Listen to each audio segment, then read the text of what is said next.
Christi et le voile du temple se déchira par le milieu.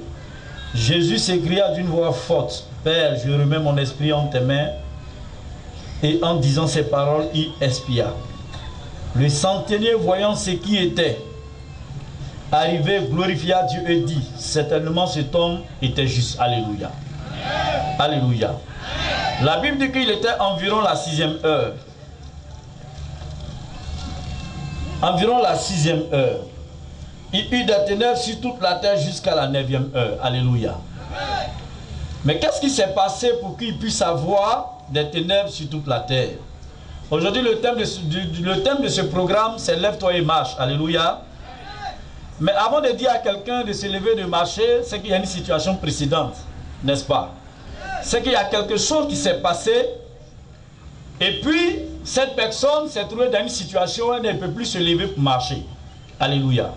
Ce qui m'intéresse dans ce thème, c'est la situation précédente. Pourquoi les ténèbres envahissent-ils la terre de la 6e heure jusqu'à la 9e heure? Hier, l'orateur premier a prêché sur la 9e heure. Alléluia. Alléluia. Mais de quoi parle le texte? Ce texte que nous prenons est circonscrit dans un cadre précis qui s'est passé dans une période précise et dans un événement précis. Alléluia.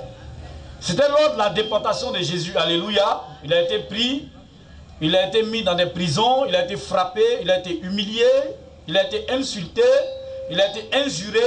Cet homme qui était juste, à qui on attribuait des qualificatifs. D'aucuns disaient qu'il était le fils de Dieu. D'aucuns aussi disaient que c'était le Messie. Et il y avait aussi des gens qui existaient qui disaient que c'était un fils de démon. Alléluia.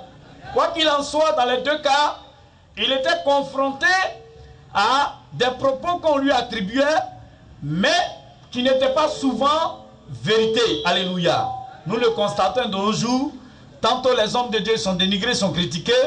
Tantôt on dit que ces personnes sont des démons, mais en réalité, ce n'est pas forcément la vérité. Alléluia.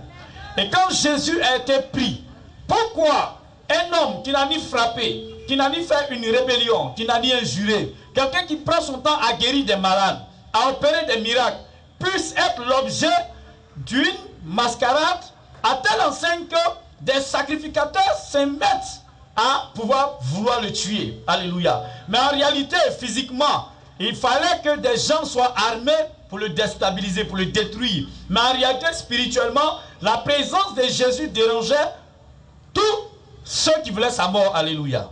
Alléluia. Nous savons que dans la Bible, on nous parle de l'omnipotence et l'omniprésence de Dieu. Dieu, il est partout en même temps. Il voit toutes choses. Il est puissant. Il a tous ses qualificatifs. Mais c'était Dieu incarné en Jésus qui était sur la terre. Cela veut dire que pendant son existence sur la terre, tant bien même qu'il était à Jérusalem, l'onction qui était sur sa vie, la lumière qui brillait sur lui couvrait l'humanité. À telle enseigne que Satan ne pouvait pas manipuler le monde, dominer le monde, exercer son autorité dans le monde, parce que le rôle de Jésus était venu sauver, était venu briser les chaînes, était venu délivrer, était venu apporter la consolation, la guérison dans la vie du peuple, dans la vie de ceux que Dieu a créés. Donc sa présence était symbole qui dérangeait Satan, ses démons et tous ses serviteurs. Alléluia. Excusez-moi. Donc, à cet effet, les gens se sont mis ensemble de pouvoir vouloir le tuer. Et ils avaient besoin des gens. Donc, ils ont utilisé toutes les personnes qui étaient indisposées à sa personne. Tous ceux qui le dénigraient, tous ceux qui pensaient qu'il n'était pas bon, tous ces sacrificateurs qui dérangeaient, tous ces hommes de Dieu qui dérangeaient, ils se sont mis ensemble. Satan les a mandatés de crucifier Jésus. Et quelqu'un a dit, il fallait que cet homme meure pour que le peuple d'Israël soit libéré. Soit libéré de quoi? De l'invasion romaine qui empêchait le peuple d'Israël dans son développement, en réalité, dans son indépendance. Donc ils avaient peur de la réaction romaine. Donc pour eux, en tuant Jésus, ça allait apporter la libération du peuple vis-à-vis de le procès qui était l'Empire romain. Mais en réalité, c'était Dieu qui leur parlait parce qu'il fallait crucifier Jésus pour que le monde soit sauvé. Alléluia. Alléluia. Et c'est ainsi qu'ils ont envoyé Jésus à l'abattoir. Parce que sa présence guérissait tous ceux qu'il rencontrait. tout ce qu'il voyait, tout ce qu'il touchait était frappé par la puissance qui dégageait de sa vie et ils étaient automatiquement guéris. Donc il fallait crucifier une telle personne afin que le monde que nous voyons ne puisse pas permettre d'obtenir la guérison, la solution qu'ils recherchaient depuis des années. Donc ils ont envoyé Jésus à la croix. Alléluia. Alléluia. L'une des raisons est que la présence de Jésus empêchait la manifestation démoniaque, empêchait les activités démoniaques sur la terre, empêchait les démons de se manifester. Alléluia. Donc il fallait crucifier Jésus. La Bible dit qu'ils l'ont crucifié. Et pendant qu'ils l'ont crucifié, en mourant, il y a eu un phénomène qui s'est produit de la 6e heure à la 9e heure. La Bible déclare que des ténèbres ont envahi. Alléluia. Alléluia. C'est normal. Quand la lumière quitte la terre, qu'est-ce qui doit venir? C'est les ténèbres. Alléluia. Mais quand on voit le phénomène qui s'est produit à la crucifixion de Jésus, on se rappelle du commencement de la terre. La Bible déclare qu'elle était informe et vide, et les ténèbres couvraient la terre, mais l'Esprit de Dieu qui se mouvait sur la terre. Alléluia. Alléluia. L'Esprit de Dieu se mouvait dans les eaux qui étaient dans les ténèbres.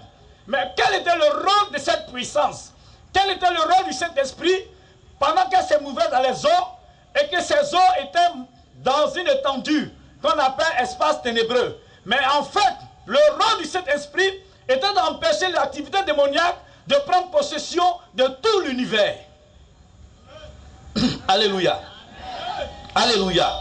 Donc à cette époque, le Saint-Esprit se mouvait au-dessus pour empêcher l'activité démoniaque. Et c'est par rapport à cela que Dieu a créé le monde. Donc le rôle que le Saint-Esprit exerçait dans les eaux au commencement de la terre était le même rôle que Jésus exerçait quand il était sur la terre. Alléluia. Donc quand la lumière s'en va, les ténèbres viennent. Donc la mort de Jésus a suscité l'invasion des démons dans l'humanité. Il y a eu un portail spirituel qui s'est ouvert quand Jésus est mort. Quand il a été crucifié, un portail a été ouvert. Des démons sont descendus massivement sur la terre dans le but de prendre le contrôle de l'humanité. Et comme Jésus savait, avant de mourir, il a dit, quand j'irai, je vous emmènerai le consolateur qui viendra vous consoler, vous convaincre en ce qui concerne le péché, la justice et le jugement. Parce que Jésus savait que son départ sur la terre allait favoriser une invasion démoniaque qui allait descendre dans le but de perturber le monde, d'apporter des maladies, d'apporter des problèmes, de bloquer la vie des gens, d'empêcher les gens de réussir, afin que nous soyons sous le joug de la puissance démoniaque et que nous soyons sous le joug de ce qui avait été créé comme bénédiction pour nous, afin que nous soyons sous le joug de tout ce que Dieu a fait et que nous ne puissions pas en bénéficier. Donc Satan savait que la mort de Jésus allait favoriser son règne. Jésus savait. Mais Jésus, avant de mourir, a dit, je vais vous envoyer le consolateur. Alléluia.